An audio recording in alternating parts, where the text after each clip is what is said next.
கள்ளக்குறிச்சி அருகே டீக்கடை மாஸ்டரை அரிவாளால் சரமாரியாக வெட்டிய 4 பேர் கொண்ட கும்பலை காவல்துறையினர் கைது செய்துள்ளனர்.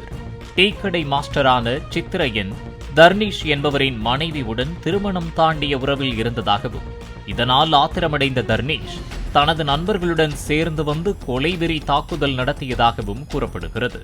இது நடந்து எவ்வளோ நேரம் ஆகுது? இப்போதான் சார் வேலையை முடிச்சுட்டு இப்போ வந்தேன் நான். வெள்ளை கலர் காரா? கொஞ்சம் மெரூன் கலர்ல. ஆமாம். தீப்பு தான், அவன் தான், அவனோட ஹஸ்பண்ட் தான். ஏற்கனவே அந்த கூட்டு வந்து வச்சிருக்கான்ல.